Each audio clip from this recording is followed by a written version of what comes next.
السلام علیکم محترم ناظرین، میں عظیم احمد عباس QK اسپیڈ نیوز میں آپ کا خیر مقدم کرتا ہوں۔ لندن میں احتجاج کا منفرد منظر دیکھنے میں آیا، جہاں سانتا کلوز کے لباس میں افراد نے وائٹ ہال پر اسکیٹنگ کرتے ہوئے فری فلسطین کے نعرے لگائے۔ اسی دوران پارلیمنٹ اسکوائر میں فلسطینی شہداء اور قیدیوں کی یاد میں خاموشی بھی منعقد کی گئی، جس میں انصاف اور آزادی کا مطالبہ کیا گیا۔ جنوبی افریقہ کے علاقے میں 4 منزلہ مندر کی تعمیر کے دوران کئی ٹن کنکریٹ گرنے سے ہلاکتوں کی تعداد بڑھ کر 5 ہو گئی ہے۔ ریسکیو آپریشن 2 دن سے جاری ہے، تاہم خراب موسم کے باعث ہفتے کی دوپہر کارروائی عارضی طور پر معطل کر دی گئی۔ ری ایکشن یونٹ جنوبی افریقہ کے مطابق 5ویں شخص کی نعش بھی برآمد کر لی گئی ہے۔ تھائی لینڈ اور کمبوڈیا کے درمیان جنگ بندی کے دعوے ایک بار پھر سوالوں میں آ گئے ہیں۔ تھائی حکومت کے مطابق اتوار کو کمبوڈیا کے میزائل حملے میں 63 سالہ شہری ہلاک ہو گیا، جبکہ سرحدی جھڑپیں بدستور جاری ہیں۔ دونوں ممالک ایک دوسرے پر راکٹ فائرنگ اور ڈرون استعمال کے الزامات لگا رہے ہیں، جس سے خطے میں کشیدگی انتہائی خطرناک حد تک بڑھ چکی ہے۔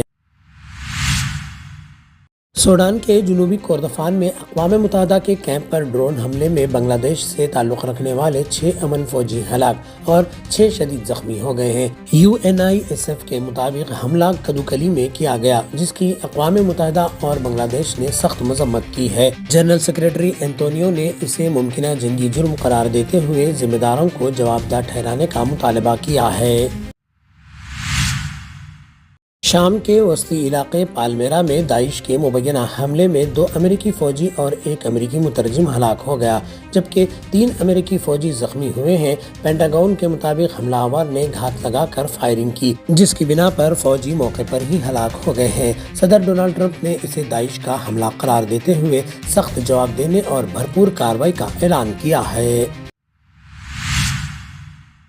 نیپال کے گنڈکی علاقے میں اتوار کو 4.7 شدت کے زلزلے کے ہلکے جھٹکے محسوس کیے گئے۔ محکمہ زلزلے کے مطابق زلزلہ دوپہر 12:54 پر آیا، جس کا مرکز تھوچے بتایا گیا۔ حکام کے مطابق تاحال کسی جانی یا مالی نقصان کی اطلاع نہیں ملی ہے۔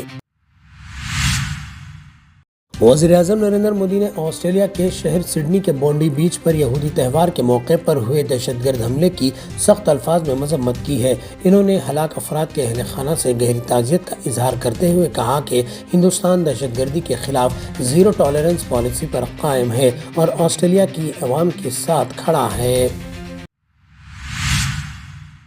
ہندوستان کی راجدھانی نئی دہلی کے تاریخی رام لیلا میدان میں کانگریس نے ووٹ چوری کے خلاف ایک زبردست ملک گیر ریلی نکالی۔